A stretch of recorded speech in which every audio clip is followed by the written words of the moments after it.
And all right.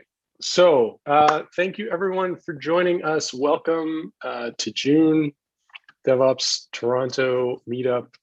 Really excited about this month. The weather is finally cooperating with us. It's lovely in Toronto. I hope it's lovely where you are joining us from. We've got a great talk today. We have some interesting and exciting news as well. Cloud Bees has joined us as a sponsor for this month and for the rest of the year. So actually for a year, for 12 meetups in a row. And that is courtesy of a gentleman named Chris Bryden, who's joining us and who will introduce himself, introduce Cloud Bees to the group, who I'm sure you've heard of before, but Chris will give us a scoop direct from the source. Welcome, Chris. Thanks, Stephen. We're really excited to be sponsoring this meetup. I'm coming to you guys from just north of Toronto in Vaughan, and I lead up our Canadian sales effort here from out of the Toronto area. As you mentioned, Steve, we joined as a full sponsor for the year, and we're really excited to just participate in the meetups and help all the organizations across Canada be amazing at software delivery. So this is a great place to be, and thanks for having us.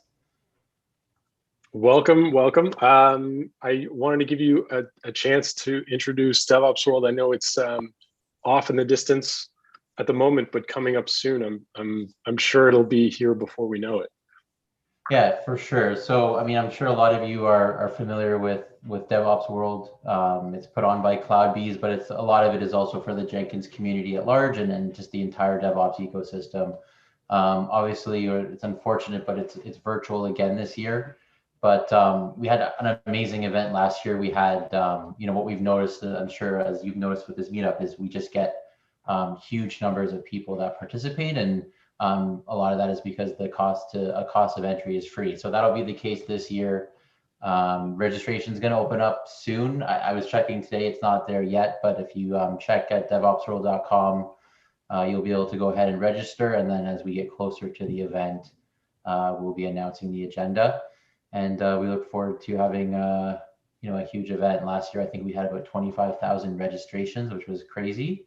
And we expect we're going to be shooting to almost double that this year. So I encourage everyone to register and stay up to date on the agenda, and reach out to us if you have any questions or you want to get involved.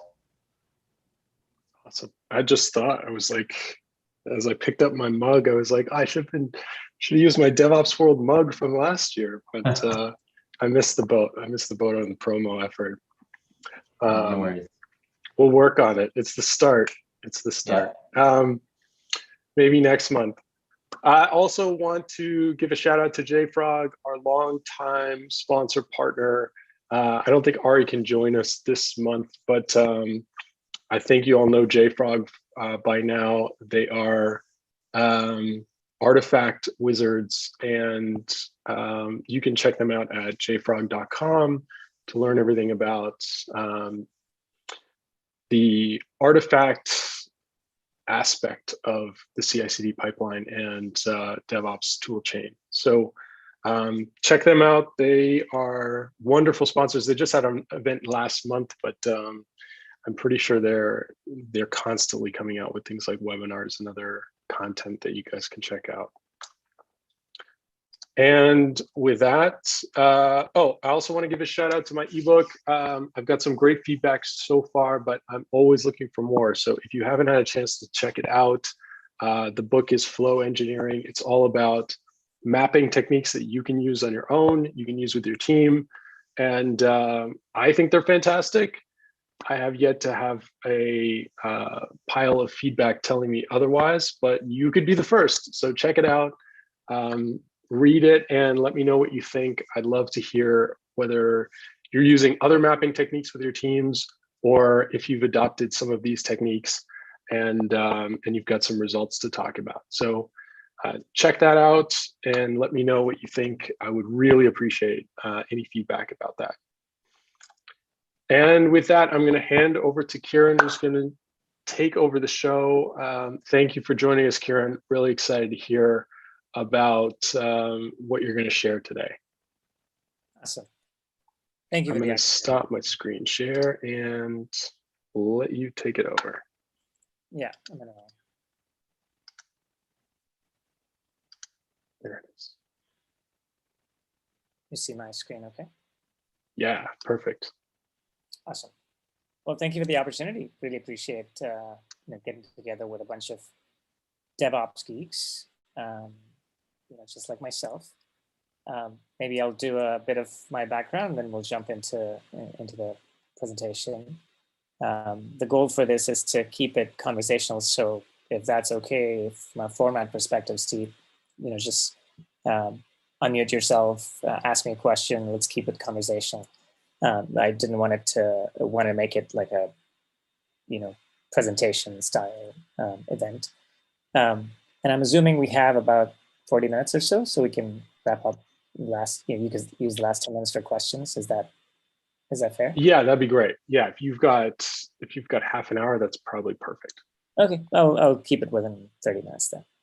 Cool. Beautiful. So my background, I've been in the Silicon Valley. I'm based out of San Jose, California. I've been in the Valley for about 20 years now. I came here originally for a grad program, Stanford, and 20 years just went by, and wife and 2 kids and a dog later, this becomes home. So I'm not moving anywhere. I've been fortunate enough to have a mix of backgrounds, small and big companies. In fact, a cadence of small and big, that's kind of been my career path. I've done a couple of companies as a founder, and Deep Factor is my 3rd company as a co-founder. So RingCube Technologies was one of the first companies that I started as a co-founder. I was a VP of engineering and product back then. That was acquired by Citrix in 2011. So in that company, we built a container runtime for the Windows operating system between 2006 and 2011, pre-Docker. But essentially what we built was very similar to the Docker runtime. We did not use the word container. We called it operating system virtualization, but it was exactly the same thing. And since Citrix acquired us, it became part of the Zen Desktop and Zen App teams. And I was running a few of those product teams after the acquisition. Then I did another company called ContainerX, which is, I was the founder CEO of that company. That was acquired by Cisco. And at that company, we built a turnkey Kubernetes platform like a Red Hat OpenShift or a Rancher-like platform. The product's now called Cisco Container Platform. It's been part of Cisco for 3-4 years now, and 4 years. And while I was at Cisco, I was the head of product for Cisco's cloud business unit. So I was responsible for Kubernetes, container networking, OpenStack, and a few other teams and initiatives. And while I was there, one of the things that really occurred to me was this transition that the industry is seeing from DevOps to DevSecOps. And I view this as such a serious transition that we're only scratching the surface of right now. And that's what led me to leave a cushy job at Cisco and start Deep Factor. My co-founders, Deep Factor, all of them are deep security and systems expertise. My co-founder CTO, his name's Mike Larkin. He's the father of the OpenBSD hypervisor. So he wrote the hypervisor for OpenBSD from OpenBSD from the ground up. So and then we have a bunch of engineering leadership team members from Qualys and FireEye and a few other places. So lots of talent, lots of serious systems and security background in the company. And what we're building, the shortest way to think of that as is we're creating a Datadog for application security. Essentially, the way we think of the market is that we have plenty of security tools that have been developed over the last decade or so that have started what we have started baking into our CI pipelines for scanning our code, scanning our build images, so on and so forth. And that's all great. That looks at the parked application, so to speak. Your app is not yet running, but you're scanning the build artifacts and your code of the application. What the industry is missing is something that looks at the running application, something that looks at every thread, every process of your running application, and identifies what could go wrong from a security perspective to enable engineering teams to fix things, QA teams to test and find security issues, not just functionality issues, all the way from test, staging, through to production. So the entire life cycle of your application. So something that observes every aspect of your running application and condenses them into a small number of actionable insights that you can act upon is what is missing in the industry. And I call it Datadog for application security. And that's what led me to quit my job at Cisco and start this company. So before we jump into what exactly observability is, let's take a look at the evolution of various application security tools over the last couple of decades, so to speak. We've had the good old pen testing initiatives that still continue to be absolutely relevant, that were started maybe about 20 years ago, close to the .com-ish time, where basically you have once in 3 months, once in 6 months, an organization, usually an external pen testing firm, comes in, pokes around your application from various standpoints, looking at your code, looking at your how your application is running, scanning it, passing in traffic, red team efforts, things like that, trying to find issues with your application from a security perspective that you can fix. That is fantastic. It's a lot of times this is more of a checkbox because you want to pass a pen test so that you can show your customers that your product is secure, or you're taking the right measures, or it's a compliance checkbox because you want to pass SOC 2 compliance or something like that, and for which you need to do some of these tests. That's all great, absolutely relevant. Then what happened is organizations started realizing that, hey, it's not only important for a third party to come and find these things every 6 months, I need the ability inside the company to test my application and find security issues. And so AppSec teams started forming. These would be the people that are a small group of people in the company that would sit alongside engineering and try to find out security issues that lie in your application. DAST scanners started becoming a real thing, dynamic application security testing. These tools scan your application from the outside, pass in payloads into your application, especially a web or API front end that your application is exposing. Try to find things like SQL injection or cross-site scripting or issues like that in your application. That's great, absolutely relevant. But the problem is that's not sufficient because it's not looking at anything inside your application. It's purely poking the application from the outside by sending in some payloads. So we quickly, as an industry, realized that, and we started creating SAST and software composition tools, software static application security testing tools and software composition analysis tools. The SAST tools look at your code. They try to find issues in your code. Software composition tools look at your build images, whether it's a regular build image like an executable, or a jar file that your application creates, or a container image that your application creates. And then it tries to find if it's a SAST tool, it tries to find issues in your code. Hey, somebody has left secrets open or checked into your GitHub. Or software composition would be, there's a CVE, stands for Common Vulnerabilities and Exposures, number associated with one of the dependencies that you've baked into your jar file. You may want to update that thing to the latest version so that the CVE is no longer there. Otherwise, you're exposed to a potential vulnerability or risk. And that's all based on the fact that there's based on a bunch of open source and third-party tools that are baked into your applications. Organizations like NIST have come up with a bunch of a CVE database that you can then check to see which components that you've baked in have what's common vulnerabilities, which CVE number attached to it. And that's all great. But the problem was it still wasn't looking inside your running application. You're looking at the code, you're looking at your dependency, but that was not enough. So the industry came up with the next term called IAST, interactive application security testing. These tools basically say, if Java, I'm going to insert a Java agent. If my application has a node application, then I'm going to insert a node or an NPM agent. This allows me to plug in to a running application and watch what that application is doing. And therefore, I can complement my code scanning and my dependency scanning with a running application, observing a running application, and therefore finding all the things that could potentially be wrong with all possible surface areas of my application, and then find those things and fix the security issues. The IAST tools came about maybe about 10 years ago, 2011, 2012-ish timeframe. The problem is a lot has changed since then. We as an industry are sitting at the intersection of a bunch of interesting trends. CI is a real thing. I mean, thanks to DevOps groups like this, you guys are experts in this field. So organizations have now started churning builds at a much faster pace than ever before. Security risks are now greater than ever before. Every month you see new sets of attacks and whatnot. At the same time, your applications have become a lot more complex than ever before with containers and microservices, and Kubernetes, your app is a lot more granular than ever before. The fourth interesting thing is we've started baking in a lot more third-party components into our applications than ever before. So 75 to 80% of most applications built these days, especially web apps, are third-party components. So when things are more complex than ever before, they have more third-party things than ever before, they're shipping faster than ever before, and the attack surface is higher than ever before, what do? How do you find the security issues in your applications at the speed with which you're delivering your applications? We need a technology that has been there for a long time, but has been used for performance reasons, observability. But how can we use the concepts of observability, something that allows you to watch every thread, every process, every container of your running application, find all of the security issues, and condense them into a handful of meaningful insights that your engineering team can act upon? That is essentially the need of the hour. Essentially, what we need is an observability for application security.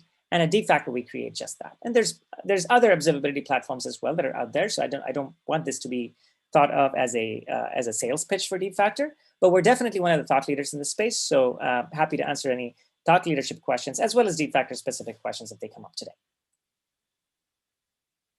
So our counsel to organizations that are moving in the journey of adopting DevSecOps is think of your AppSec or DevSecOps initiatives as two parts, static and runtime. Both are equally important. For static, as an industry, we've created a bunch of tools that have already started being baked into your CI pipeline. GitHub, GitLab, all of these pipelines now have SAST tools for code scanning, software composition tools for image scanning, like a White Source or a Sneak, container image scanning, JFrog X-Ray, all of these tools are there, and that's great. You need to complement them with your runtime visibility, and that's where continuous observability becomes extremely important. Now, together with these two, that completes your DevSecOps story so that you can comprehensively find all the things that are concerning in your application from a security compliance perspective. So when we talk to enterprises, we typically group them into 4 stages, depending on the maturity in the security journey that these enterprises have. And stage 1 is, believe it or not, we still run into quite a few organizations that don't have any security baked in.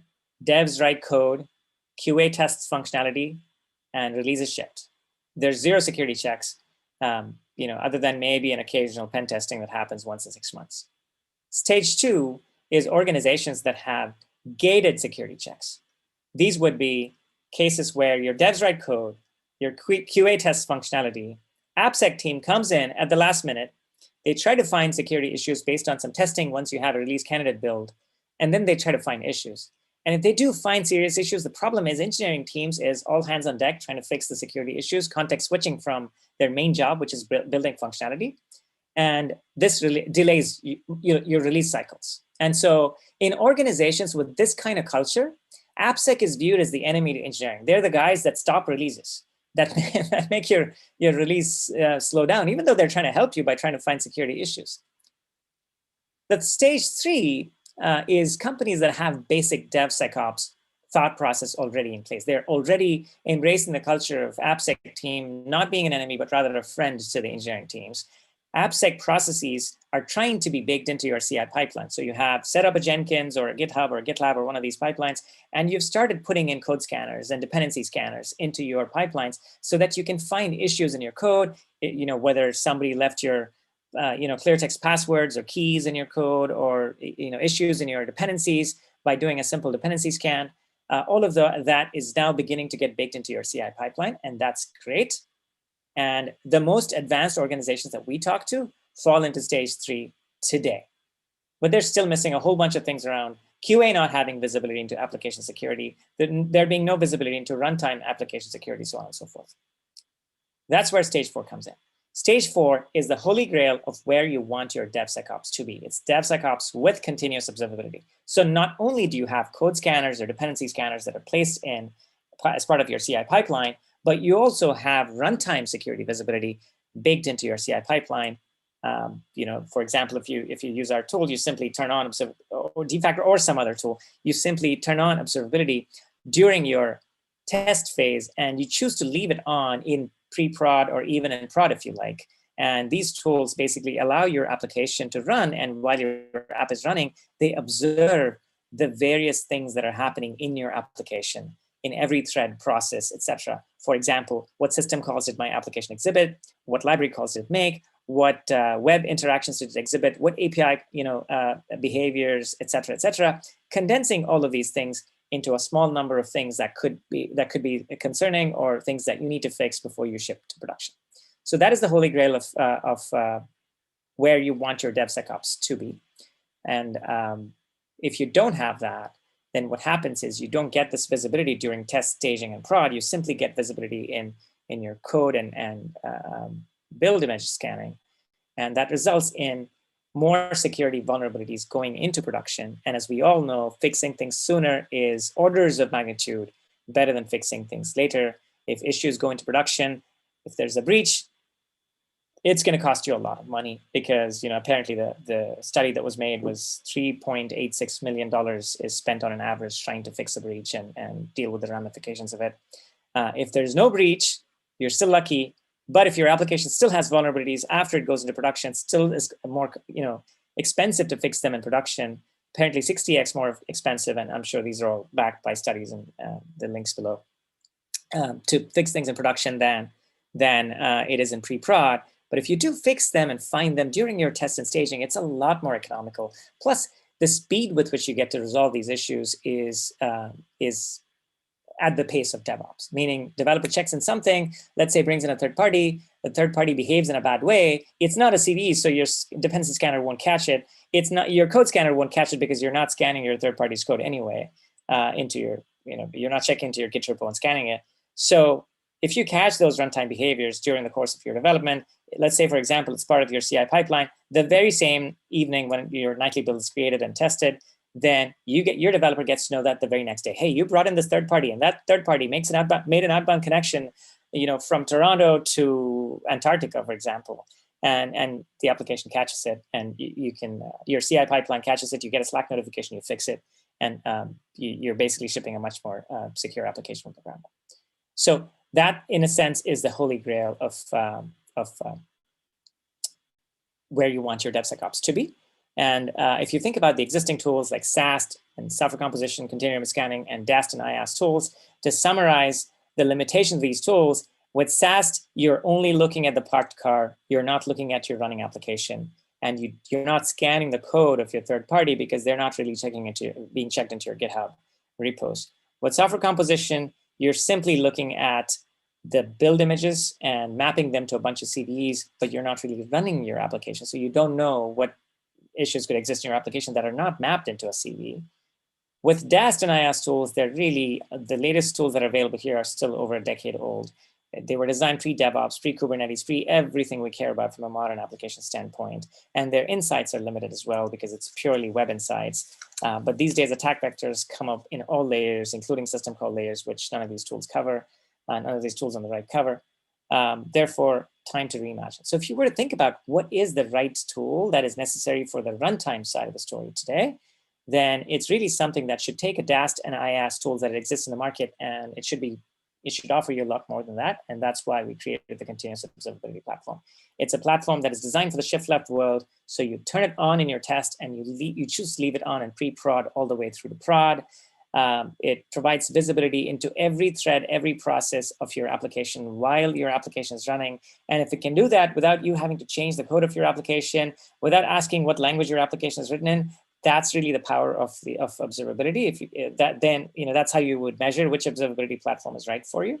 And it should be able to do that both for your components as well as third-party components that comprise a big chunk of most modern applications these days. Let me pause there for a second and see if there's any questions or comments so far. I'd love to ask a quick one if that's possible. Yeah. I'm just wondering, you alluded to system calls. I'm just wondering if you could just pick a few low-hanging fruit examples of the sorts of things that you're detecting at the runtime layer. Yeah. Yeah, no, happy to. So some of the common things that could go wrong at a system call layer is how your application is behaving from a process, memory, file, or network standpoint, because a lot of these calls, come down to libc and transition to system calls. And at that layer, Some examples could be your application did a fork without without doing an madvise, for example. If it's a C application, it didn't clear sensitive regions of your memory, then it did a fork. Or things like your application did a start copy instead of a start end copy. It's not technically a system call, it's a library call, but it's still in the lower levels of your application behavior.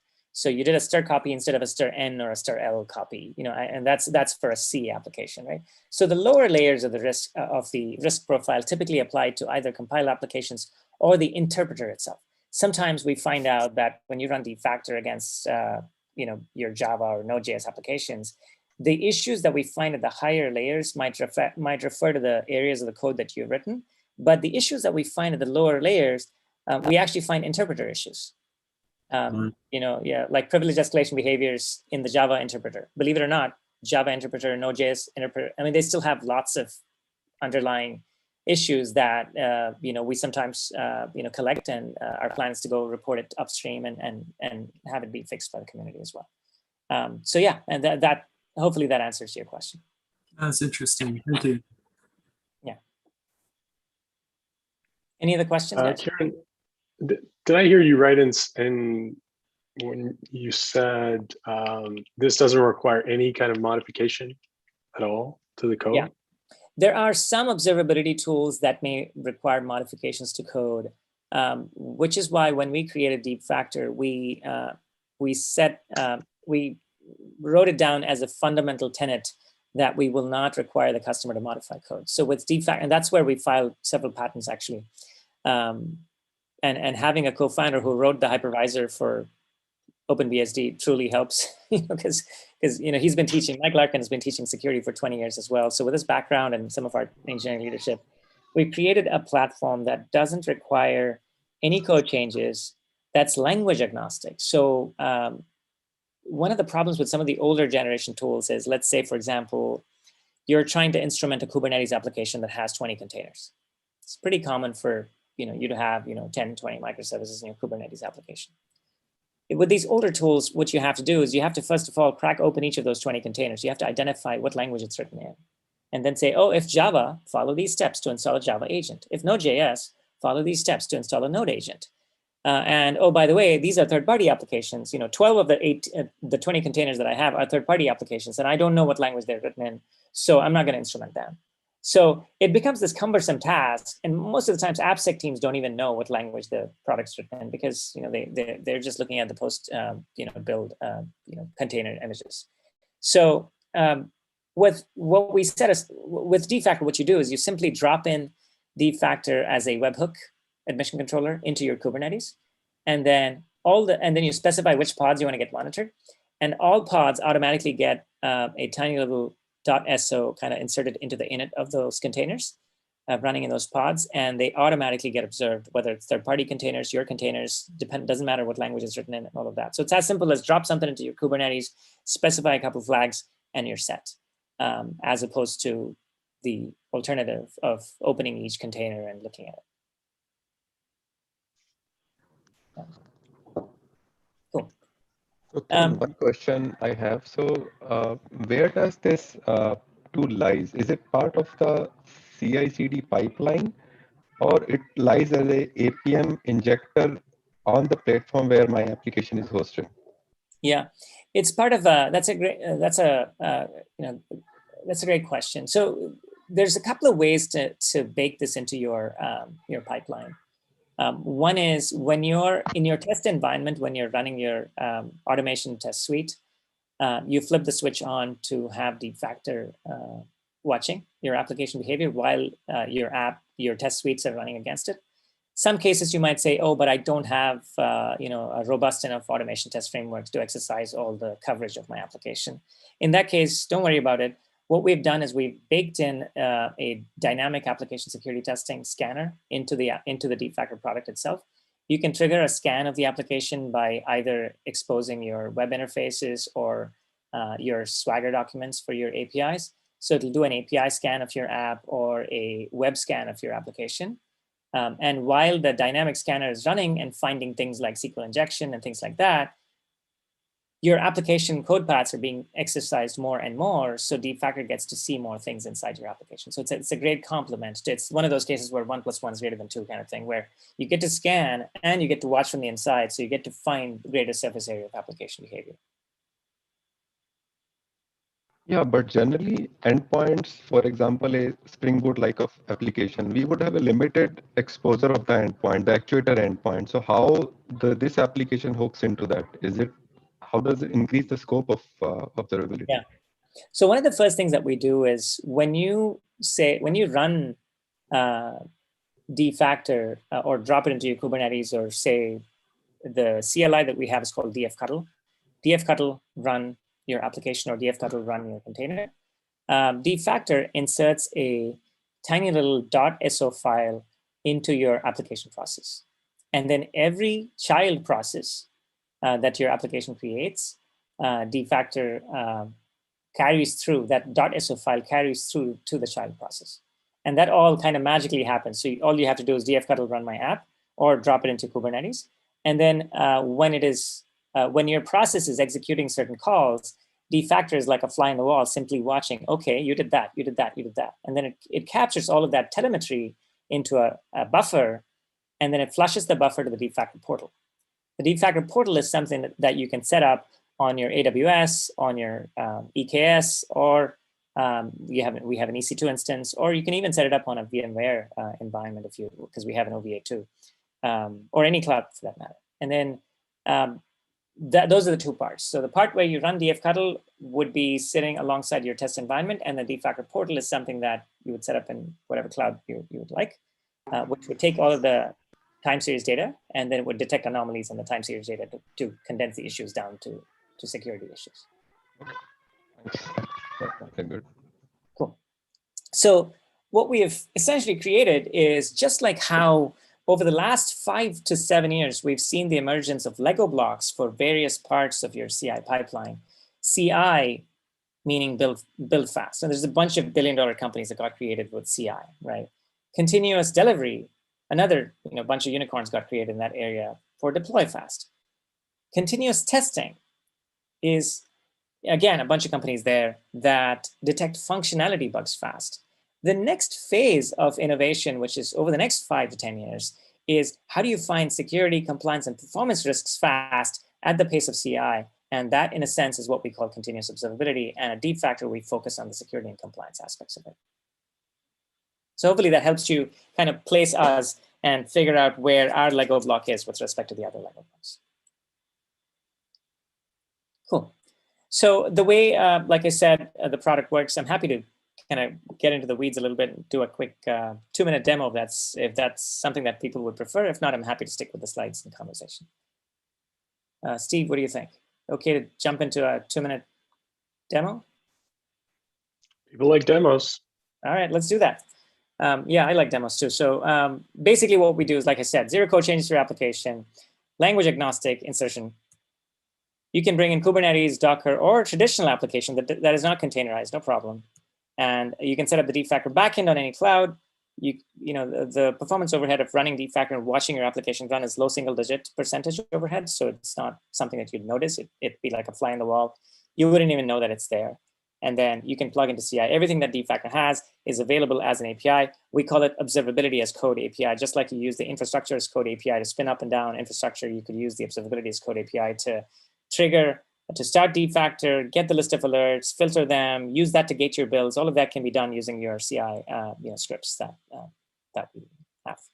And the resulting insights are grouped into a bunch of these categories. Out of these 9 modules that we show here, 6 are already available in the product and 3 more are coming the rest of this year. We find things like risks that lie in your system call layer, behavior violations, your OWASP ZAP scan, which is baked into the product, dependency scans, but from a runtime perspective. So DFactor is a great complement to your dependency scanner tools like Sneak or White Source or other tools, because these tools try to find issues with respect to the CVE databases. And DFactor tells you which of those vulnerable dependencies have actually been used by your application, because it's a runtime visibility thing. So it's a nice complement.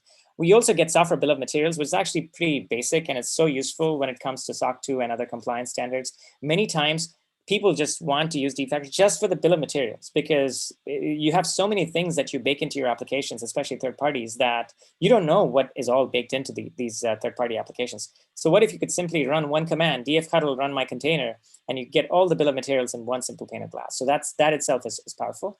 And then vulnerable OS packages, mapping all of these things into privacy and compliance risks. This is a module that is coming in beta this year. Data risks is something we have some, but more is coming later this year. And then the changes between releases environments. Your last Monday's build didn't have these issues, but this Wednesday's build suddenly had, was listening on one additional port, and it had 2 additional processes. Mrs. VP of Eng, are you okay shipping this application to production given that this change has happened? So the drift insight is something that we've been told is pretty powerful as well. So these 3 modules, this one, the privacy one, data one, and drift are coming in later this year, but the other 6 are already available as we speak. So let's jump into a quick demo. I'll give you like a quick 2-minute tour. That way you get a sense of what the platform could be used for. Just to be clear, if you can focus more on like generic AppSec concepts and the field more than the products, that would be great. People have pretty serious allergies to product pitches here, and we're getting dangerously close. Okay, no, I'm happy to not do the demo if that's something that you prefer, because No, let's do a demo. Just more on like what's important, what should we be looking for in tools like this. That's great, because I think that there's an ecosystem that people are trying to navigate, and that will help a lot. Perfect. Yeah. Again, like I said, the goal is not to do a sales pitch here. It was more thought leadership. So I'm happy to stick within those boundaries. So the way you get started is you simply click run your application. And if it's Kubernetes, you drop in a webhook admission controller. If it's Docker, you simply say dfcuddle run my application. If it's not a containerized application, same thing. You install dfcuddle, you set the token so it knows where to send the telemetry to, and you run the application. Once you run it, your app shows up like a tile here. And let's take one of the tiles. And this is an application called Math Abundance, a simple C application that our team put together. The first thing that to notice here is that the telemetry coming in from the observed application, we've in this case observed 77,000 events coming in from your application across the various behavior levels of the application, heartbeat, network, package, web, so on and so forth. We've condensed all of them. We've matched them against a bunch of intercepts, against a bunch of alert rules, and condensed them down to like 33 alerts. So from a security perspective, the immediate things that you should care about when you're evaluating any observability product is the following. Okay, have I gathered all the telemetry from the application? Great, step one. Step two is, am I showing my bill of materials? This is one of the first things that you observe. This is a C application, so there's no dependencies. If it was a jar file, then you would see the dependencies here. And then, you'd see things like, these are the packages that are baked into my OS images or my container image. And these are the outbound connections, the ports that my app is listening to, and all of that good stuff. This is a bill of materials is an essential part of something that I would watch for in a product, in any observability product, because that helps you get a lay of the land of what all things you have baked into your application. And in this case, we're comparing with the NIST database, but if you have other software composition tools, the goal would be to integrate with that and whatnot. The next things would be, am I getting visibility into the various behaviors of the application, capturing system call risks or violations of, certain accepted behaviors, vulnerable OS packages that may be part of the application, vulnerable dependencies that exist into my, in my jar files and whatnot, as well as the dynamic application scanners. So these things would be, for example, if you go into one of these things, you'd see things like, hey, there's an unsafe, API that is being used by the application. Okay, when was it used? Where was it used? In this case, strcat was used and strcpy was used instead of a strncat. And if you have a symbol file, can I upload my symbol file? And can I see like stack traces here? That would be one. Can I click a button, file, JIRAs for this so that I can automatically track these things? If it's a, other things like, program forked without clearing sensitive memory regions, things like that are lying deep down in your application behavior that you would catch.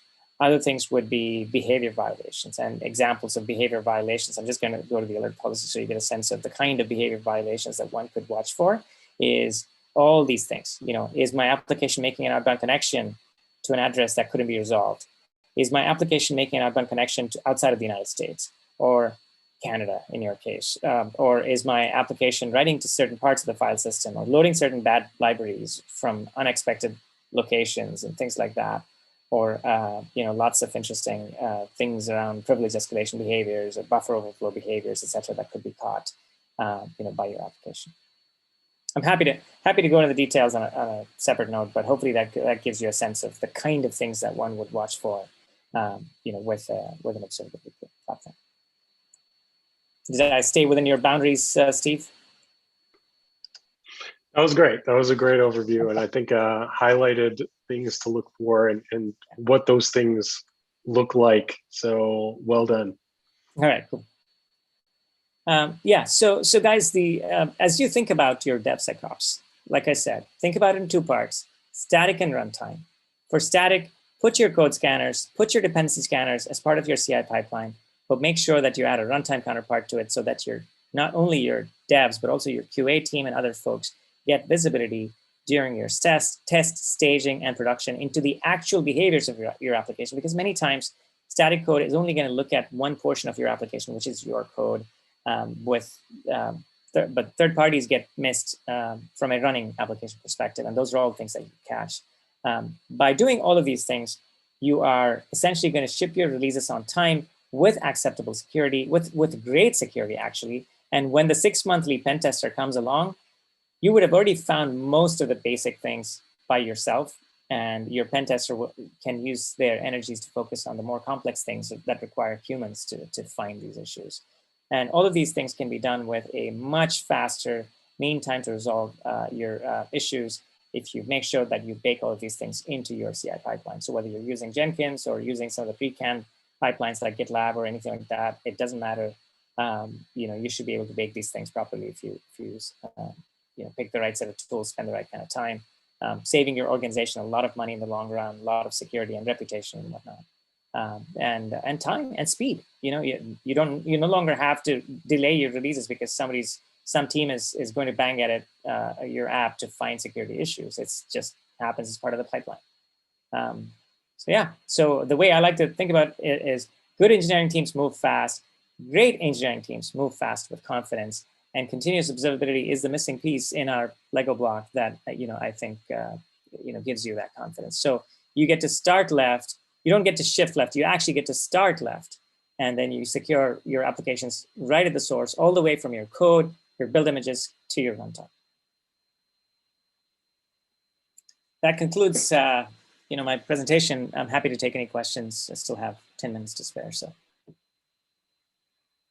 Thanks, Kiran. That was great. We had a question come in, and I had this question. I always have this question when I'm thinking about observability.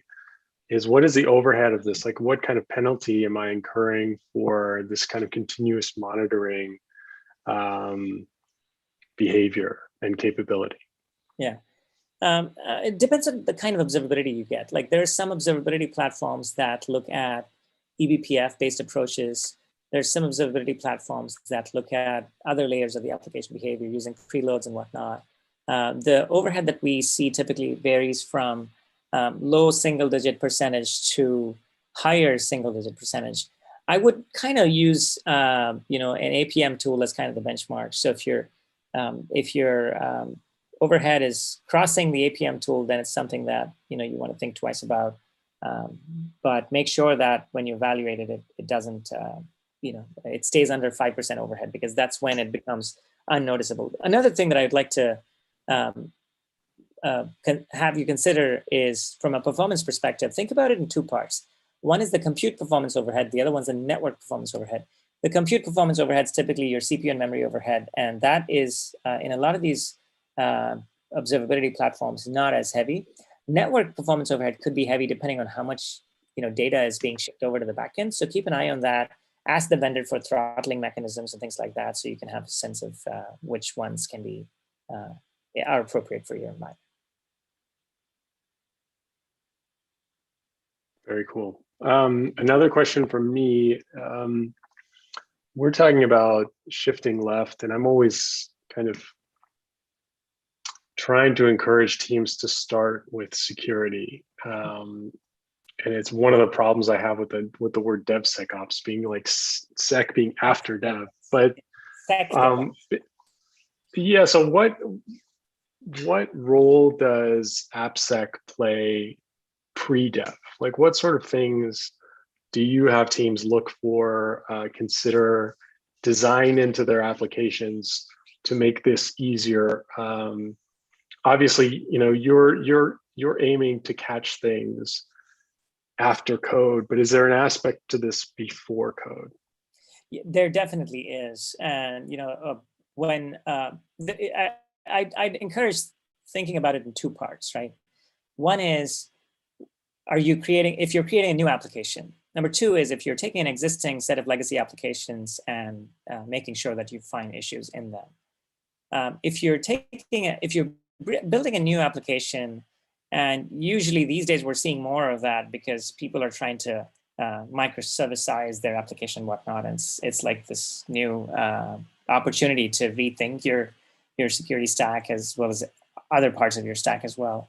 So if that's the case, you know, it's greenfield, and think about it start from a threat modeling perspective. Like, think about, you know, am I going to stick with my OWASP top 10 type threat modeling, or am I going to expand beyond that? I would encourage you to expand beyond that, because these days it's not just your OWASP top 10 things that could bother you and hurt you, like supply chain, like SolarWinds, we all saw that.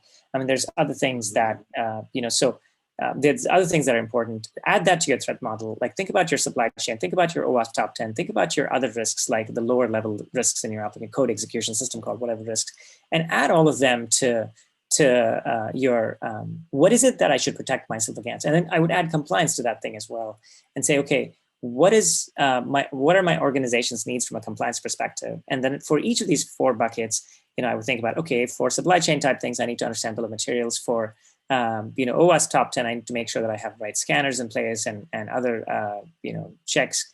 For system call risks and whatnot, I need to have some kind of observability or equivalent in place.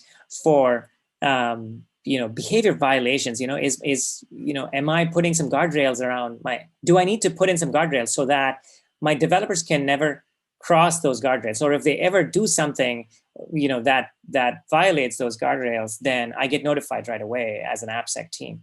Think about what those guardrails could be ahead of time as well. And then compliance. So think about what you're like, should I go SOC 2? Should I go PCI DSS? Like, what are the list of compliance things that I need to go for? Not now, but, you know, a year from now. And then having that visibility is going to make you consciously put together the right kind of pipeline for you, as opposed to just letting it happen, right? I think just all it takes is just a couple extra meetings early on, but then you'd be in great shape for a longer time.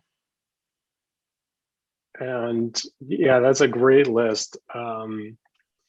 Is there anything like that, I mean, beyond the top of your head, is there any sort of AppSec adoption playbook that you would recommend to people who are trying to either test, like assess where they are and where they need to go, or you know, start thinking about this from where they are right now? Yeah, that's a great question. You know, that's where I think, you know, different firms get involved. I mean, there's companies that help you with like your DevSecOps planning and consulting engagements, like the big 4, you know, Accentures of the world, all of these guys, you know, have a lot of projects that enable you to do that. But I guess if you're, depending on the size of the organization, I mean, if you have the budget to involve a firm, a pen testing firm or a DevSecOps consulting firm to kind of come in and do that initial assessment, then that would be definitely something to consider. If you don't have the budget for that, or if you have in-house people that have already done that or are considering doing it, then you know, that's another one you know, aspect as well. And everybody seems to have their own set of playbooks, but actually that's a good question. Maybe there's an opportunity for us to create and give a free playbook out to the community. So I've taken that as I love signing people up for work, but I think that I think that is the sort of thing that, you know, I remember back from, my CTO days, and I would have the board come to me and I would have my CEO come to me and say, we need SOC 2 compliance because we just got this opportunity with a big enterprise and we're not going to be able to do it unless we're SOC 2 compliant. So then it's like, okay, drop everything.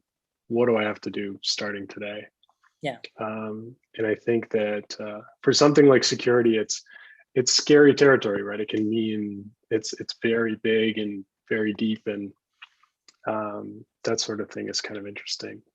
Yeah.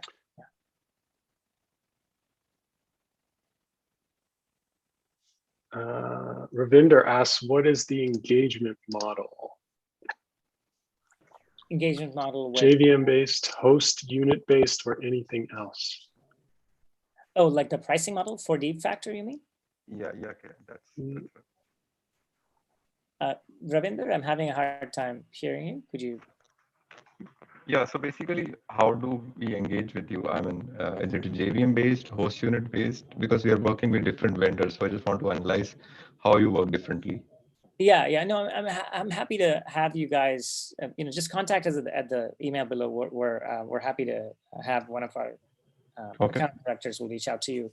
But the high level model that we have engaged so far with is based on the team size, very similar to some of the SAST and SCA tools that currently are charged you based on the number of contributing developers or the number of contributing engineers that are all contributing towards a certain repo. We have a very similar model. Okay. Yeah. Thanks. Yeah. Awesome. All right. Well, Kiran, thank you very much. This was great. I haven't spent time in AppSec for quite a while, and it was a great refresher for me. I'm glad the industry is moving in this direction, because I remember back when I had to deal with this stuff for SOC 2 and ISO, there was a lot of moving pieces and a lot of complexity. So I'm glad things are getting easier and more transparent. So thanks for sharing, and it was great having you. Absolutely. Thank you for the opportunity. And if my email is kiran@deepfactor.io. So if anybody wants to reach out to me, just geek out. I'm happy to think AppSec. Connect with me on LinkedIn as well. We keep posting some thought leadership stuff from time to time, or just general conversation. Awesome. Right. Great. Thanks.